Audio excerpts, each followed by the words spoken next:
กินฮอดเจ้าหูมือไปเลยเป่าตึงพี่น้องตอนนี้ตัวน้องน้อยมาฮอดบ้านแล้วเด้อตัวเกี่ยวก็ออกมาฮับเอาพี่น้องเอ๋ยนี่เป่าเป่าเป่า พี่น้องเป่าเป่ามาแล้วเป่าจืดได้บ่อะจ๊ะจ๊ะจ๊ะจ๊ะจ๊ะจืดวะป้าพี่น้องเบิ่งเสือเพิ่นนี่จืดบ่ลูกสบายดีเด้อพ่อแม่พี่น้องทางฝั่งลาวฝั่งไทยและต่างประเทศตอนนี้นะน้องน้อยนะฮอตบ้านตอนเวลา2 โมงเนาะฮอตไวเกินคาดขนาดพี่น้องอังเป่าจำได้ไหมลูกจำได้ไหมลูกพี่น้องเป่าเป่ามีหัวอาหารให้เพิ่นนำได้แม่หวานอนจนบ่รับเพิ่นแนมเห็นรถเมล์จอดเพิ่นน้องตุกเกียวว่าเป็นน้องน้อยมาบ่รถเมล์จอดเพิ่นนอนอยู่เทิงผู้น้องเฮ็ดได้เพิ่นเห็นเพิ่นตั้งตาคอยน้องน้อยอยู่ใบไม้บ่มีได้ยาม ใบไม้ร่วงป้ามาฮอดบ้านพี่น้องบ้านเฮาแห้งแล้งขนาด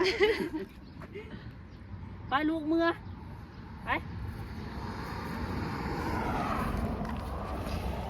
สอบยังไงนะเสื้อต้นไม้ ไปลูกเมื่อ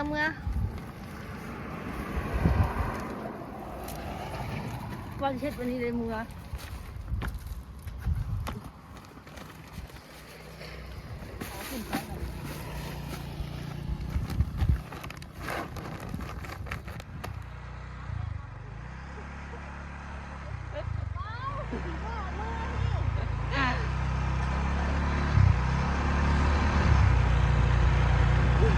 ถึงบ้านแล้วนี่เป๋าแหลนเอา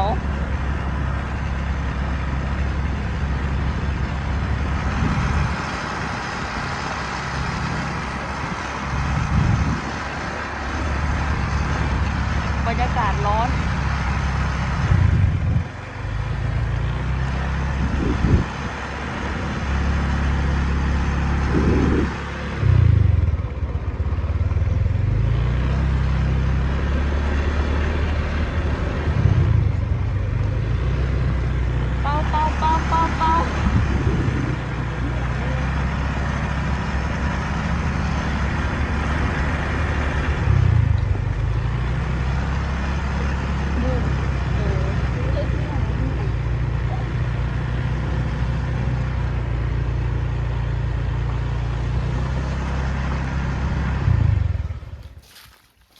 อังเปาตามติดเลย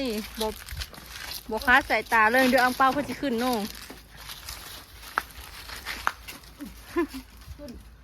มาว่าสิแล่นลงไปลัดก็แล่นบ่ได้พี่น้องฝังอย่างลงไว้ใช่ไหมอย่างลงไวก็ได้ลงไปลัดพี่น้องมาฮอดบ้านแล้วเด้อรู้สึก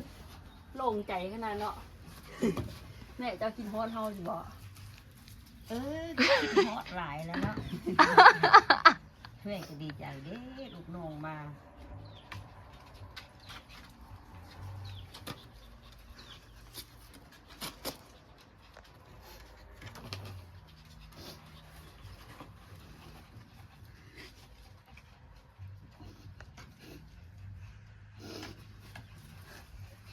เขากินฮอดเจ้าหูมือไปเลย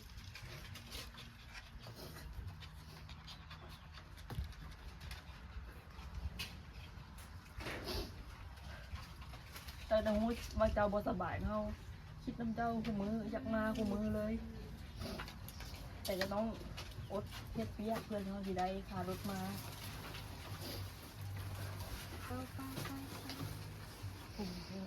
ก็จะมา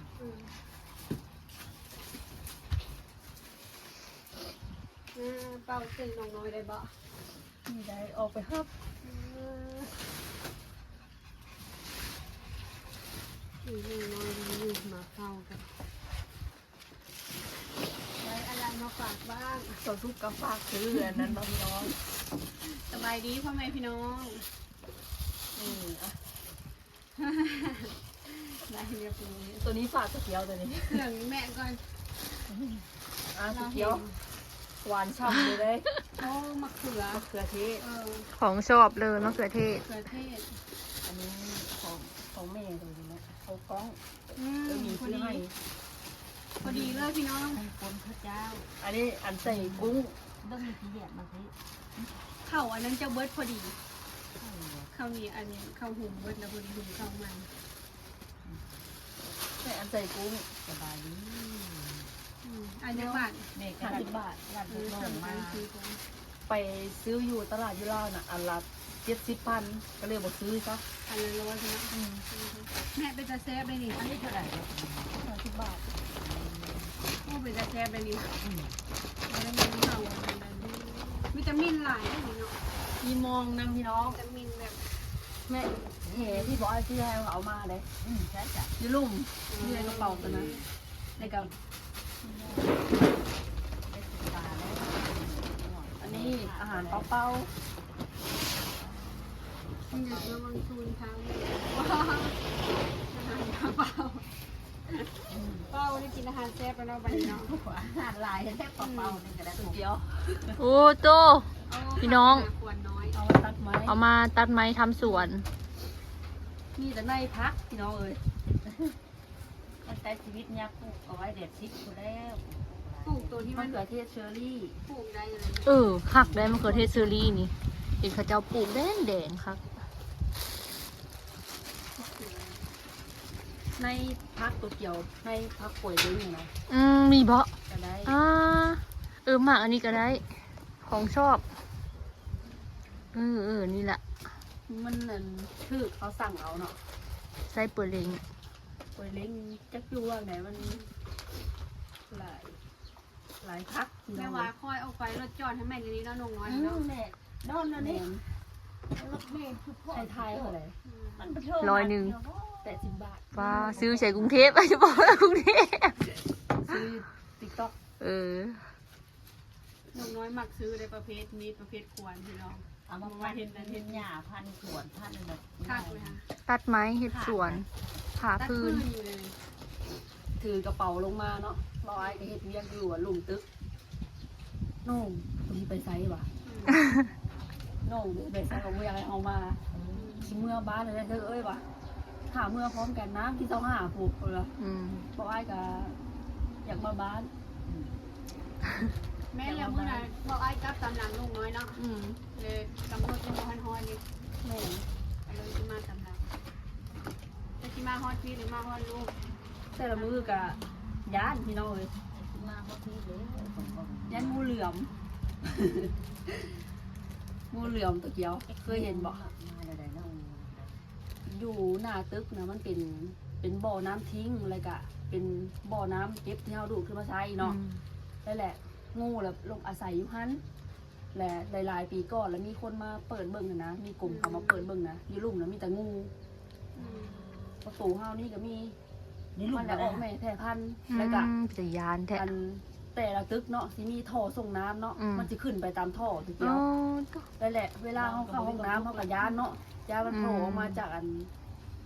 ชักโครกนะ มันมักซนอยู่แบบ ตัว นั้น น้อยมันก็มีแต่รู้ ตัวน้อยมาแล้วมื้อนั้นหลังจากที่อันเมาอ้ายไปขังไว้ในห้องน้ำเนาะตอนตี 2ขังไว้ในห้องน้ำที่ลุ่มนะแล้วแหละตอนตี 4อย่าลงมาเบิ่งอีกบ่มีแล้วย่านมาลงมาได้ชักโครกนะย่านตัวเงินตัวทองกะ จะเป็นแม่ หลาย งูแท้อยู่แล้วเดี๋ยวชุดออกข่าวอยู่งูปลอมมา ต้ แต่ อง ใจ มัน อี กระ ก ท่องกระไร ตัวเงินตัวทอง หลายตัวเงินตัวทอง แล่น เล ไป ย แล่นมา มันมีป่าเนาะ คนอยู่สวนสาธารณะอะไรเห็นกับเจ้าทาย บ่เคยอันขี่รถไปหมอชิดจักเทื่ออันไปขึ้นรถแท็กซี่ไปหมอชิดเท่าไหร่วะ450 บาทเพื่อช้อนหมอชิดนะไกลไกลแม่เอ้ย สมควรเอา450อยู่เนาะ เบิ่งราคาค่ะ ไปปุ๊บแล้วก็คนหลายขนาดไปหูหน้าหูหลังก็ขึ้นมาเลยแหละขึ้นรถมา ขี่แท็กซี่มาขึ้นรถเมล์ แม่น ผมไม่ได้จะขึ้นแท็กซี่มาฮอดนครมาขึ้นรถเมล์มาฮอดพี่ 450ไกลแล้ว450 เอามา ไฟไทยคลิปกลางคืนไทยคลิป ขึ้นรถเมล์1 ทุ่ม1 ทุ่มแล้วก็นครชัยแอร์เนาะก็คนก็เต็มรถแล้วก็เฮาอยากนอนแห้งก็นอน ตื่นเช้ามาแล้วฮอดสกลนครประมาณตี 4บ่ตี 4ตี 5ฮอดสกลนครตื่นเช้ามาแล้วเห็นป้ายสกลนครแล้วหัวใจเบาวงเลย ได้แล้ว เบาวงฮอดอันแล้วบ่มีเน็ตเนาะบ่มีเน็ตแล้วคิดซะว่าหนีมาบ่วะมาแล้วพนักงานแล้วบอกว่าตอนนี้เราถึงจุดหมายปลายทางแล้วที่นครพนมว่ะรู้สึกดีใจแห้น้ำตาก็สิไหลอยู่วันนี้นะแม่ ใส่แห้งแล้วจะ ได้ ขอ ใส่ ใส่ ต่อ เลย มีได้ไปเนี่ย มีบอก ลงรถมาแล้วก็ยืนอยู่หนุ่มเลย มีมารอแต่หาตี 5ฮอดจักโมงน้อง บ่เลย ฮอดจักโมง 7:50 กว่า มีไปรอตี 5ตอนเช้า โอ้ยมี บ่มีบอกคนลาวมาน้ำเดียว มี คนบ้านนี้บ้านนั้นน่ะมีแล้ว ก็ ก็ มีหมู่มา ลงมารถเลี้ยวน่ะคนก็หลายเนาะเลี้ยวหน้าเลยล่ะมียืนเลยถ่ายคลิปเลยแหละตกใจเลย ไม่มีไปเช้าขนาด จริงๆนะเพื่อนจะดุ้งตื่นแต่ตี 2 ฮอต8 โมง ตื่นแต่ตี เกิน 2ไปตี 5ไปรับน้องน้อย ยัง บ่อันพูนปนยังบ่ได้เฮเวน เบิดแล้ว คำวันถุงนะถุงใหม่วันนี้ถุงรอบใหม่ ว่านนี่ผัดหนาวเนาะมื้อนี้ผัดร้อนเด้อมื้อนี้ค่ะ บ่หนาวมันพอดี มาฮอดบ้านเลยกะตอนอยู่พุ่นนะคิดฮอดแกงหน่อไม้คิดฮอดแจ่วกบพี่น้องเอ้ยคิดฮอดอาหารบ้านๆเนาะ กินฮอดน้ำม่วงบ่ กินฮอดตลาดนัดแม่เอ้ยกินข้าวอยู่พุ่นกะไปทวีตกะแซ่บอยู่บ้านเฮาบ่เคยกินเนาะอาหารไทยมันกินต่อๆมาแล้วมันก็เลี้ยนเนาะแม่ อีกแล้วบัด เริ่มอยากอาหารบ้านเฮาแล้วบัด มี นี้ แต่ไก่มีแต่หมูมีแต่พวกเนื้อพวก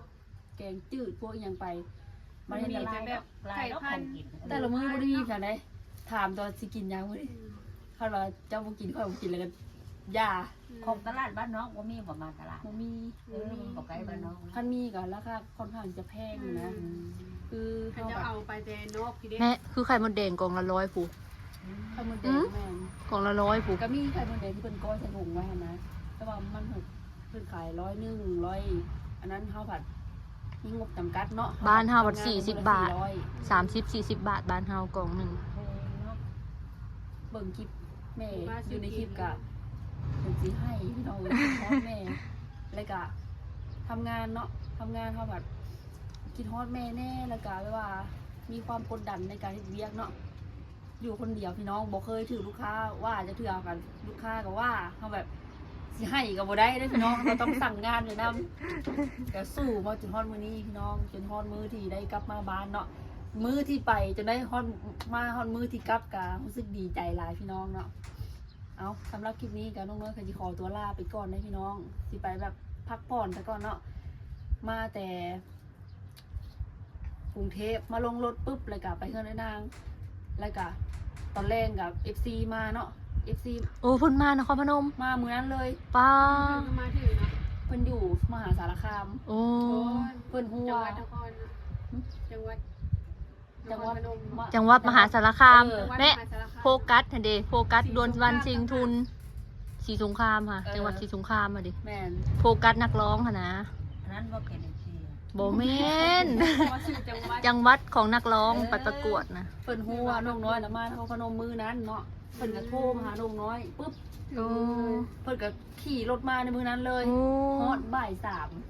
ป้าโท 3ฮอดบ่าย3เพิ่นก็พาน้องน้อยไปเลี้ยงบุฟเฟ่ต์มื้อนั้นน้องน้อยแล้วก็น้องนิว อืม แล้วก็หมีพากันไปนางพาไปกินอิ่มพี่น้องเมื่อวานนี่ก็เพิ่นก็มาให้กินหลายๆแล้วก็เมื่อเซโนเพิ่นมาเนาะเพิ่นก็เป็นมีข้อมูลเกี่ยวกับเรื่องพยาบาลเรื่องอย่างนี้นะเพิ่นก็บอกน้องน้อยก็เอาไว้พบพ่อกันคลิปหน้าเด้อพี่น้องอุปกรณ์ทำมาหากินกันได้มาครบแล้ว เดี๋ยวได้เหงื่อได้แห้งก่อนน้องๆจากสิไปหาอยู่หากินสู้ ทางหลัง เนาะนี่ลูกก็ยังไม่ลืมเลยพี่น้องเอ้ยกินฮอดแห้ง นั่งคอยทุกมือ เอาฝากพ่อแม่พี่น้อง FC บนสุกูทุกคนเด้อกดไลค์กดแชร์กดติดตามเป็นกำลังใจให้ครอบครัวสาวลาวเซโนแฟมิลี่คือเก่าพี่น้องเอ้ยเนาะโดยการบกดคำโฆษณาเด้อสบายดีบ๊ายบาย